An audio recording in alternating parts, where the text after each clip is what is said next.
പുതിയൊരു വീഡിയോയിലേക്ക് എല്ലാവർക്കും സ്വാഗതം. എൻ്റെ കയ്യിലിരിക്കുന്ന ഇതൊരു ചെറിയ സൗണ്ട് കാർഡാണ്. ഈ സൗണ്ട് കാർഡ് ഏത് രീതിയിലാണ് മൊബൈലിൽ യൂസ് ചെയ്യേണ്ടതെന്ന് മിക്ക ആളുകൾക്കും അറിയില്ല. അപ്പോൾ ഇത് ഏത് രീതിയിൽ കണക്ട് ചെയ്ത് മൊബൈലിൽ യൂസ് ചെയ്യാമെന്നുള്ള രീതി കാണിച്ചുകൊണ്ടുള്ള ഒരു വീഡിയോ ആണിത്. അപ്പോൾ ഇത് എങ്ങനെയാണെന്ന് അറിയാൻ വേണ്ടി നമുക്ക് നേരെ വീഡിയോയിലേക്ക് പോകാം.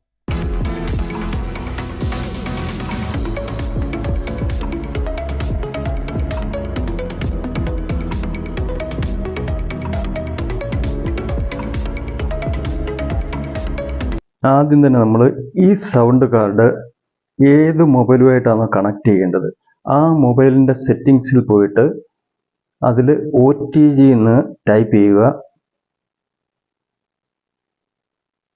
അതിനുശേഷം ഈ OTGയിൽ ടച്ച് ചെയ്തതിന് ശേഷം ഈ OTG കണക്ഷൻ എന്ന് ഇവിടെ കാണുന്നില്ലേ, ഇത് നമ്മൾ എനബിൾ ചെയ്യണം.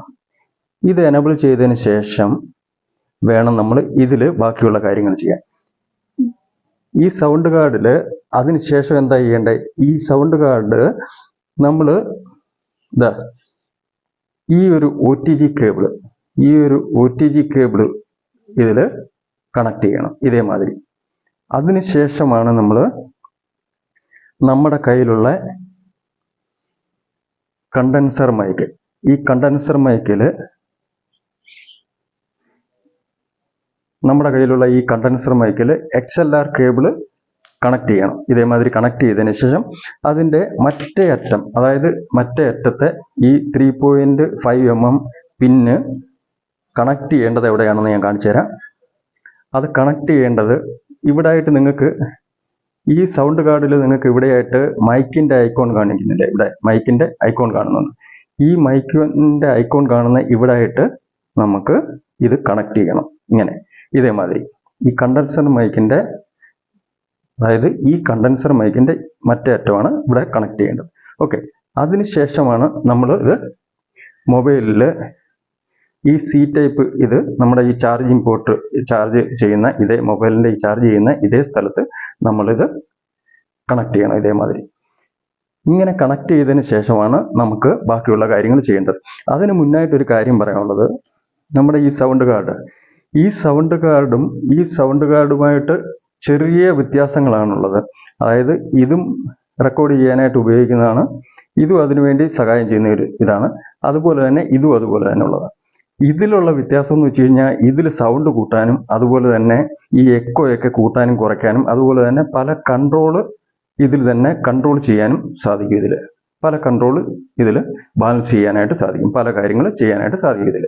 അതാണ് ഇതിൻ്റെ വ്യത്യാസം. ഇതും സൗണ്ട് കാർഡ് തന്നെയാണ്, അതുപോലെ തന്നെ ഇതും സൗണ്ട് കാർഡ് തന്നെയാണ്. ഓക്കെ, ഇനി ഇതിൽ ചെയ്യേണ്ട കാര്യം എന്ന് വെച്ച് കഴിഞ്ഞാൽ നമുക്ക് ഞാൻ കാണിച്ചു തരാം.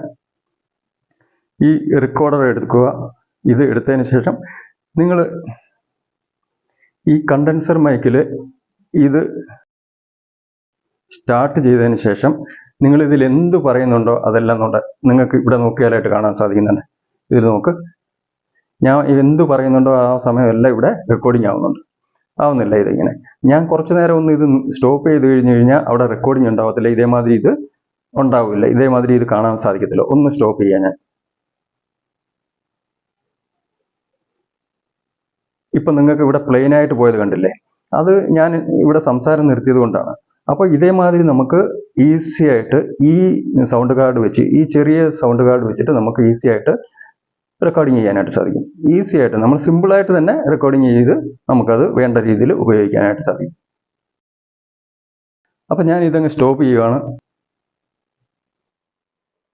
അപ്പോൾ ഈ സൗണ്ട് കാർഡ് നമുക്ക് സിമ്പിളായിട്ട് തന്നെ നമുക്ക് ഇത് ഉപയോഗിക്കാനായിട്ട് സാധിക്കും.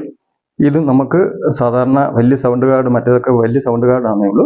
ഇതും ചെറിയ സൗണ്ട് കാർഡ് ആണെങ്കിലും ഇതിലും നമുക്ക് വേണ്ടുന്ന രീതിയിൽ നമുക്ക് കാര്യങ്ങൾക്ക് വേണ്ടി ഉപയോഗിക്കാനായിട്ട് സാധിക്കും. നമ്മുടെ യൂസിന് വേണ്ടി സിമ്പിളായിട്ട് തന്നെ ഇതേമാതിരി കണക്ട് ചെയ്തിട്ട് ഉപയോഗിക്കണം, അത്ര മാത്രമേ ഉള്ളൂ. ഇതിൻ്റെ ഉപയോഗം എങ്ങനെയാണ് യൂസ് ചെയ്യേണ്ടതെന്ന് അറിഞ്ഞു കഴിഞ്ഞു കഴിഞ്ഞാൽ ഇത് വളരെ പ്രയോജനപ്പെടുന്ന ഒരു സാധനമാണ്.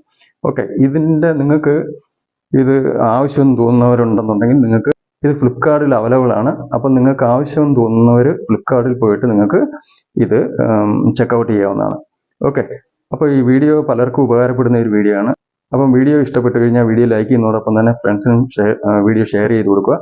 അതുപോലെ തന്നെ നിങ്ങൾ എൻ്റെ വീഡിയോ ആദ്യമായിട്ടാണ് കാണുന്നതെങ്കിൽ ചാനൽ ഒന്ന് സബ്സ്ക്രൈബ് ചെയ്ത് സപ്പോർട്ട് ചെയ്യാനായിട്ട് മറക്കരുത്. അപ്പോൾ നമുക്ക് അടുത്ത ഒരു വീഡിയോ കാണാം. അതുവരേക്കും വിടാം. നന്ദി, നമസ്കാരം.